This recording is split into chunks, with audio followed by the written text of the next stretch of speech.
नमस्ते, मैं हूं सुरेश कुमार एकलवे और आप देख रहे हैं हिंदुस्तान न्यूज एंड टिप्स। आमतौर पर गधा बुद्धि इन जानवर के तौर पर प्रदर्शित किया जाता है, मगर बहुत से लोगों को इसकी एक बड़ी खूबी का ज्ञान शायद नहीं होगा।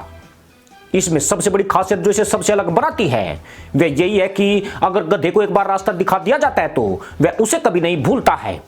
वह बिना आके उसी रास्ते पर चल सकता है, पर बावजूद इसके लोग उसे अक्लमंद जंतु में शुमार नहीं करते हैं।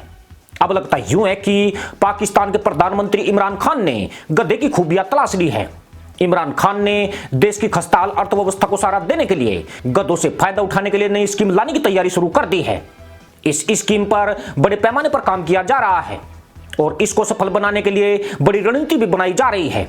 अधिकारियों को आदेश दिया गया है कि देश में गधों की हाइब्रिड जनरेशन और उनकी आबादी में बढ़ोतरी के लिए खैबर पख्तूनख्वा प्रांत में चल रहे गधा विकास कार्यक्रम को गति देने की कवायद तेज करें।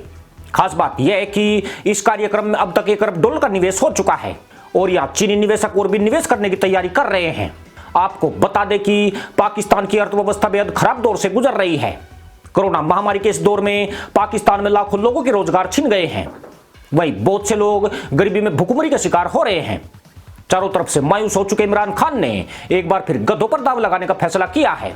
लोंडे को इस कार्यक्रम से उम्मीद की किरण जगी है।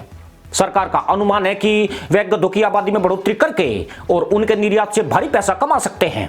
इसके लिए इमरान सरकार एक ऐसी योजना को लाने की तैयारी में है जो लोगों को गधे पालने और उनके व्यापार करने को बढ़ावा दे सकती है। इससे लोगों को जहां अच्छा खासा मुनाफा मिलेगा, वहीं संघीय सरकार को विदेशी मुद्रा भी हासिल हो पाएगी। साथ ही बेरोजगार हुए लोगों को रोजगार का एक नया जरिया भी मिल जाएगा। पाकिस्तान के अधिकारियों के मुताबिक गधों की संख्या वृद्धि के मामले में पूरी दुनिया में पाकिस्तान तीसरे स्थान पर आ गया है।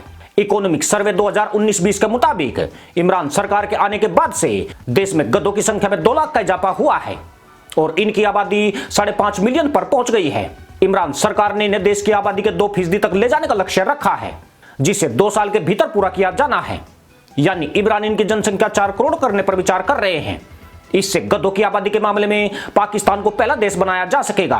पाकिस्तान के गांव में जहां गधे आमदनी का बड़ा जरिया रहे हैं, वही देश के विदेशी मुद्रा भंडार को बढ़ाने में इनका अहम योगदान रहा है। पाकिस्तान के हैदराबाद की हाला न्यू टाउन मार्केट में एक गधा 40 से 50 हजार रुपए कीमत पर बिक रहा है। हाला मार्केट मतियारी जिले में आती है और यहां पर गधे बेचने आने वाले किसानों की माने तो गधे को चारा, गेहूं, कपास, प्याज और फल लादने ले जाने वाला बेहतर जरिया माना जाता है। किसानों के अनुसार गधा गाड़ी की स्थिति के मुताबिक वे एक दिन में 1000 से 2000 रुपए तक कमा सकते हैं। इन गधा गाड़ी की वजह से door to door transportation service भी जनता को मुहैया हो जाती है। एक गधा गाड़ी करीब 370 किलो तक का वजन ढो सकती है। खास बात यह है कि साल 2015 तक हर किसान के घर में 1 या 2 गधे जरूर हुआ करते थे, मगर बीच में इनकी तादाद कम हो गई थी। इमरान खान देश की तरक्की के लिए गधों के उत्पादन हेतु जो शानदार स्कीम लाने वाले हैं, उसके विषय में भी आगे बात करेंगे। पर पहले यह भी जान लीजिए कि पिछले 1 दशक से गधों की डिमांड बहुत तेजी से बढ़ी है। बताया जाता है कि पाकिस्तान का सदाबहार दोस्त चीन गधों का सबसे ज्यादा आयात करता है। यहाँ पर गधों की सबसे ज्यादा कीमत भी मिलती है। पाकिस्तान से निर्यात होने वाले गधों का प्रयोग पारंपरिक चाइनीज दवाइयां बनाने में किया जाता है। गधों की स्किन से चीन में जिलेटिन का निर्माण होता है। यहाँ पर गधों की स्किन से खून को बढ़ाने और इम्यूनिटी बढ़ाने वाली दवाइयों का निर्माण भी किया जाता है। इसके अलावा अंतर्राष्ट्रीय बाजार में गधे के फर भी निर्यात किए जाते हैं। चीनी लोग गधे के मांस को बड़ी मात्रा में खाते हैं। चीनी जानकार मानते हैं कि इसका मांस खाने से यौन क्षमता में वृद्धि होती है। इमरान खान अब इसी का फायदा उठाकर अपना खजाना भरने की योजना तैयार कर चुके हैं। यूं भी पशुओं पर क्रूरता के मामले में अन्य मुस्लिम देशों के साथ पाकिस्तान भी वर्ल्ड रिकॉर्ड होल्डर है। अब पाकिस्तान सरकार की प्लानिंग के तहत गधा पालकों को प्रति गधा सब्सिडी देने का फैसला किया गया है।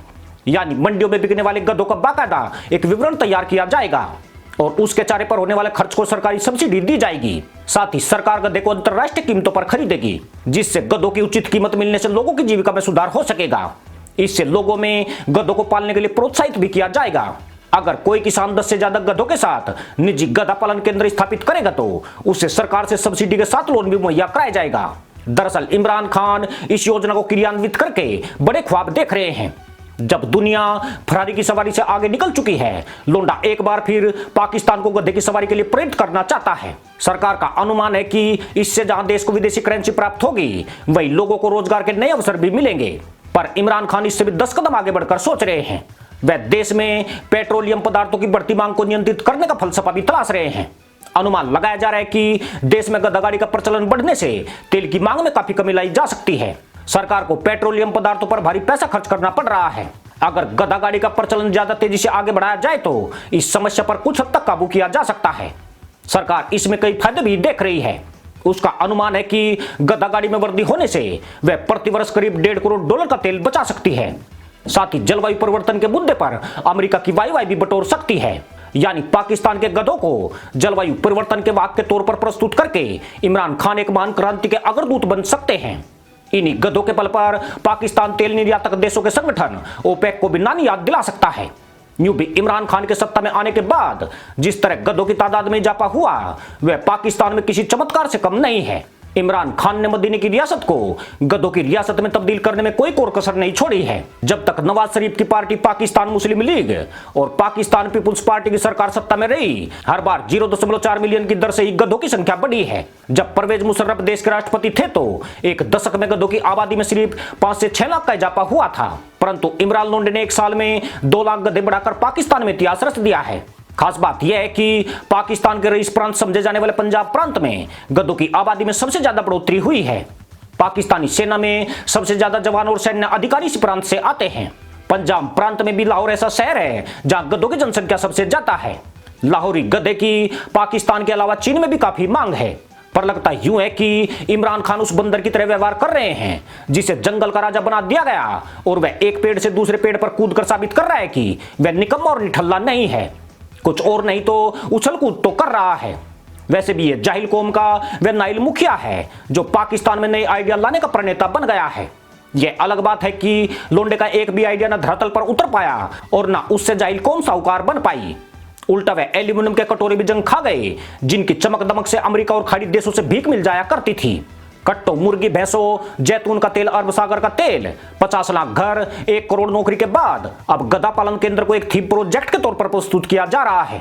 पर सवाल यही है कि यह गधे क्या गधे पाल सकते हैं? गधों को गधों की नहीं बल्कि बांसुरी की जरूरत है। कम से कम गधैया नृत्य करके 2 पैसे तो कमा लेंगे। इसी के साथ अनुमति दोस्तों। जय जवान, जय किसान, जय हिंद, वंदे मातरम।